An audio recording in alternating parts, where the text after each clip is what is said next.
Welcome to Bhavita Santosh economy app. ఈ app ద్వారా రాబోయే గ్రూప్ 1, 2, 3 నోటిఫికేషన్స్కి గాను ఎకానమీ లైవ్ క్లాసెస్ కండక్ట్ చేయడం జరుగుతుంది. ఎవరైతే ఎకానమీలో టాప్ స్కోర్ సాధించాలి అనుకుంటున్నారో ఖచ్చితంగా భవిత సంతోష్ ఎకానమీ యాప్ని పర్చేస్ చేసేయండి. యాప్ ఫ్రేజ్ అండ్ భవిత సంతోష్ ఎకానమీలో డైలీ టెస్ట్ సిరీస్ కూడా అవైలబుల్గా ఉన్నాయి. కాబట్టి ఖచ్చితంగా భవిత సంతోష్ ఎకానమీ యాప్ని పర్చేస్ చేసేయండి. అలాగే డైలీ కరెంట్ అఫైర్స్ కూడా అవైలబుల్గా ఉన్నాయి తెలుగు మరియు ఇంగ్లీష్ మీడియంలో. కాబట్టి ఖచ్చితంగా భవిత సంతోష్ ఎకానమీ ఛానల్ని సబ్స్క్రైబ్ చేయండి.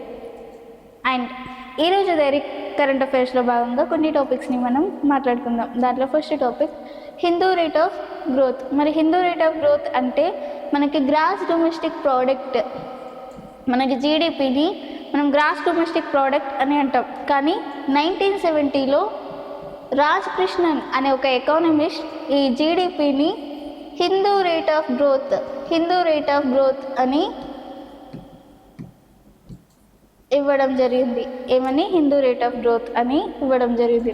ఎందుకోసం అంటే మనకి ఇండియాలో దాదాపుగా హిందువుల పర్సంటేజ్ అనేది ఎక్కువగా ఉంటుంది. కాబట్టి మనకి గ్రాస్ డొమెస్టిక్ ప్రోడక్ట్ అని కాకుండా హిందూ రేట్ ఆఫ్ గ్రోత్ అని ఇవ్వడం జరిగింది.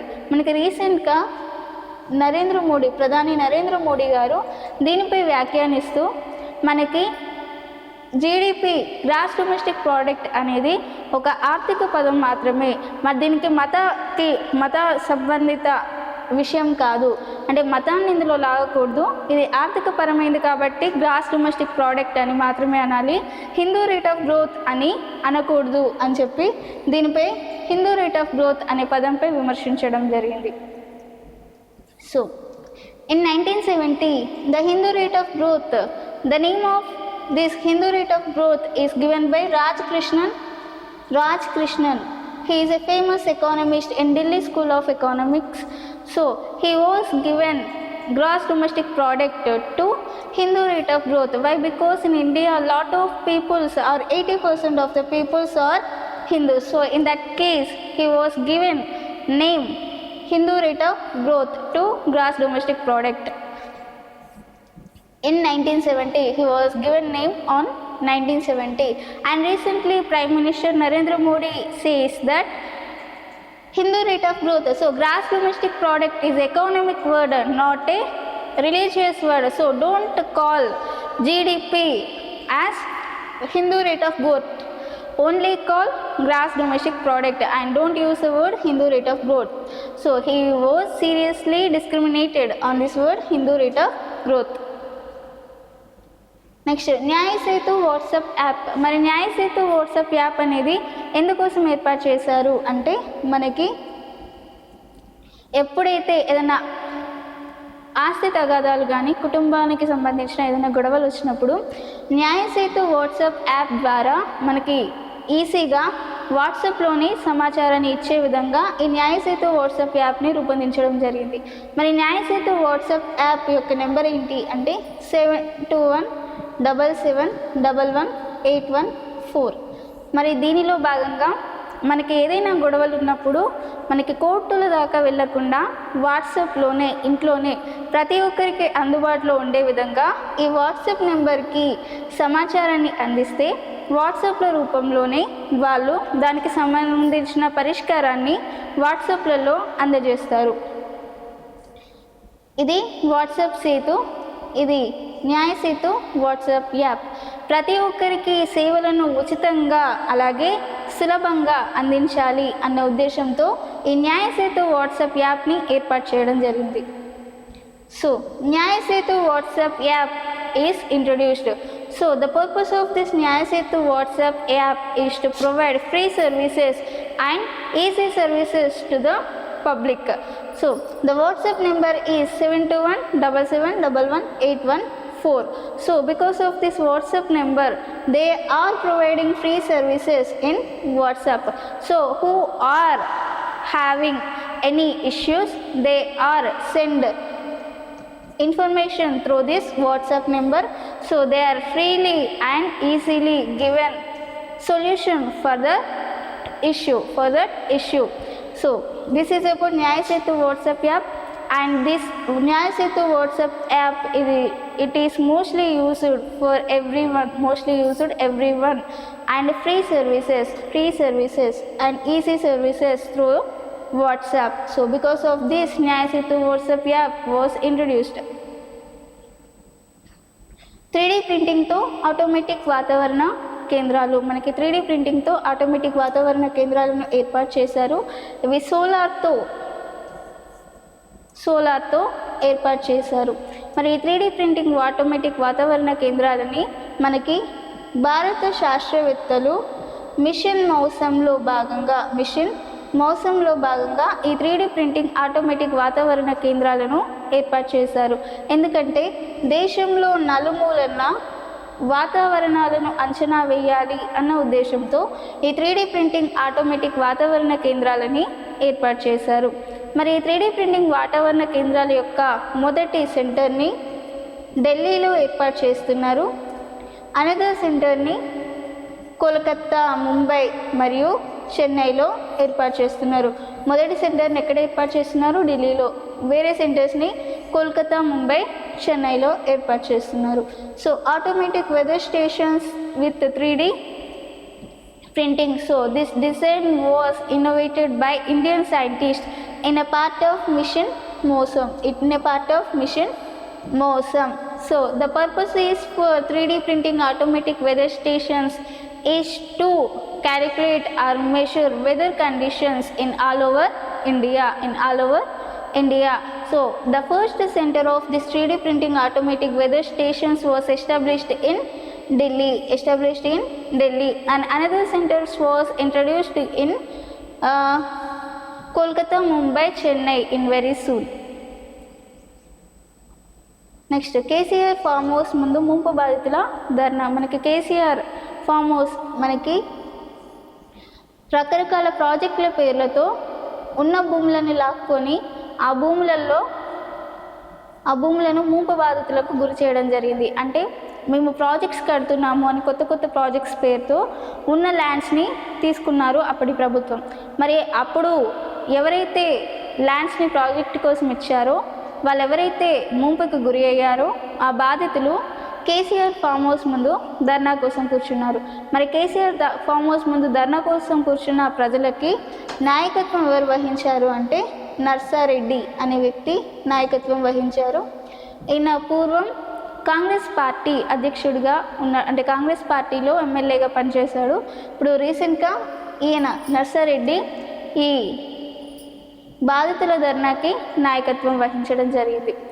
ఈయన నర్సారెడ్డి అనే వ్యక్తి ఏమని చెప్తున్నాడు అంటే ఎవరైతే ఈ కేసీఆర్ ముంపు బాధితులకి నష్టపరిహారాన్ని అందించాలి, ఎవరైతే ల్యాండ్స్ని కోల్పోయారో వాళ్ళ కోసం ఒక శాశ్వత ఇల్లులని ఇవ్వాలి, అలాగే వారి కోసం ఒక పర్మనెంట్ సొల్యూషన్స్ అనేవి ఇవ్వాలి అని చెప్పి ఈ నర్సారెడ్డి ధర్నాలో భాగంగా తన డిమాండ్స్ని పేర్కొనడం జరిగింది.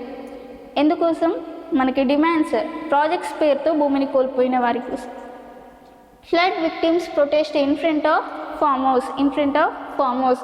So who are lost their lands with the projects with the new projects by KCR who was introduced new projects. So in that case the flood victims protest in front of farm house. So this protest is chaired by Narsareddy. He is a former MLA in Congress party. So in this strike he was saying demands that first one is who are lost their lands through or during new projects, given permanent solutions to them and permanent compensation to them and permanent houses, and these are demands in strike. Next ఇంట్లో విగ్రహాలను ప్రతిష్ఠించుకునే హక్కు ఉంది. మరి ఇంట్లో విగ్రహాలను ప్రతిష్ఠించుకునే హక్కు ఉంది అని చెప్పి జస్టిస్ భరత చక్రవర్తి పేర్కొన్నాడు.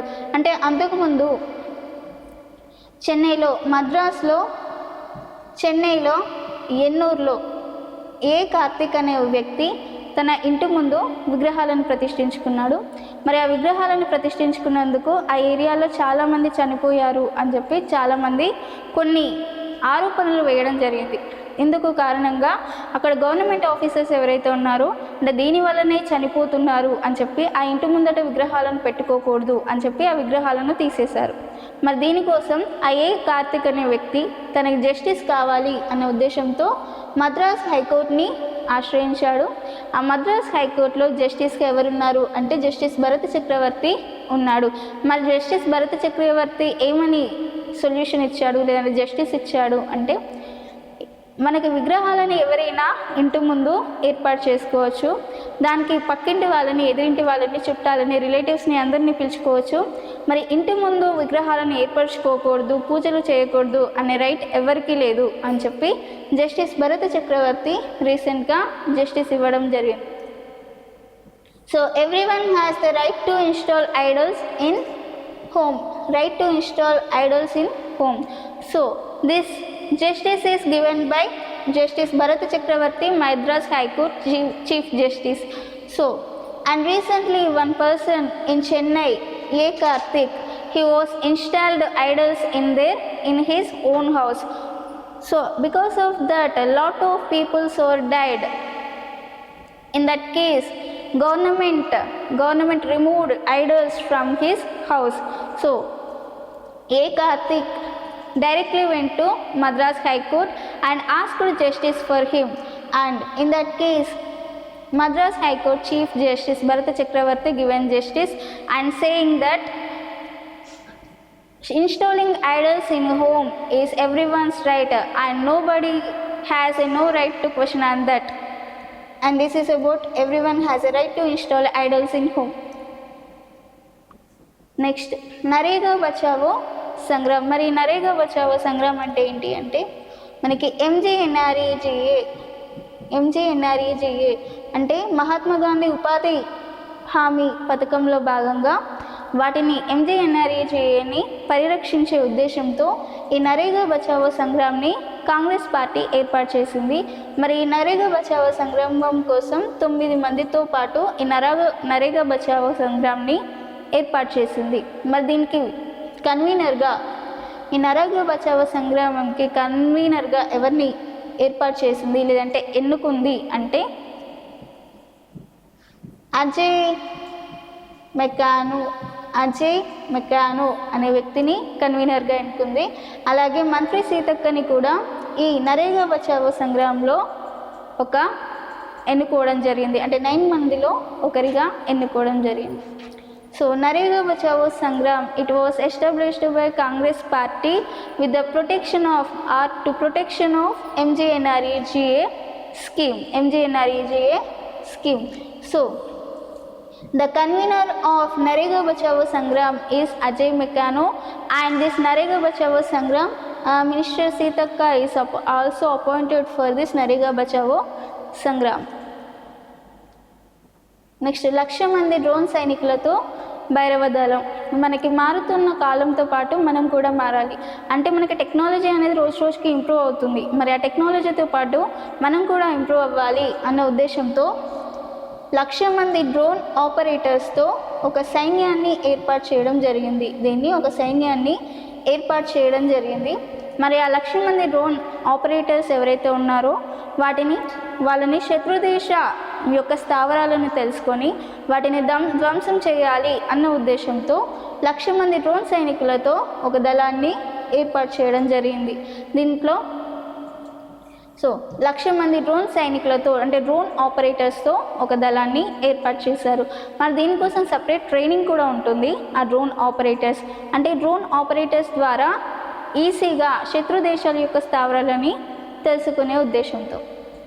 సో రీసెంట్లీ 1,00,000 మంది డ్రోన్ సైనికులతో recently introduced A Bhairav army. So in technology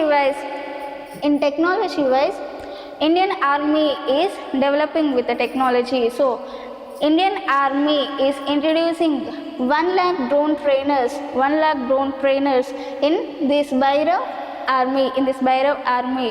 So to know the information of enemy countries, to know the enemy of or to know the information of enemy countries, and this is about Bhairav Dalam or Bhairav army. Next వరి ధాన్య ఉత్పత్తిలో Bharat number 1. మరి వరి ధాన్య ఉత్పత్తిలో Bharat number 1 అని చెప్పి మనకి వ్యవసాయ శాఖ మంత్రిగా పనిచేస్తున్న శివరాజ్ సింగ్ చౌహాన్ వివరించడం జరిగింది. దాదాపుగా 15.01 కోట్లతో మనకి 15.01 కోట్లతో ఇండియా అనేది వరి ధాన్య ఉత్పత్తిలో నెంబర్ 1గా ఉంది అని చెప్పి వ్యవసాయ శాఖ మంత్రి వివరించడం జరిగింది. మరి ఏ సందర్భంలో భాగంగా అంటే నూతన విత్తనాలను ఆవిష్కరించే సందర్భంలో భాగంగా ఈ విషయాన్ని తెలియజేయడం జరిగింది. So India is number 1 in paddy production. So this information is given by Agriculture Minister Shivraj Singh Chauhan. So India is placed number 1 in production of paddy production with a 15.01 crores. So this information given by the occasion of unveiling new seeds. And ఇది ఈరోజు daily current affairs. మీకు ఇలాంటి topics ఇంకా కావాలి అనుకుంటే ఖచ్చితంగా భవితా Santosh economy యాప్ని purchase చేసేయండి. అలాగే ఛానల్ని సబ్స్క్రైబ్ చేయండి. Thank you.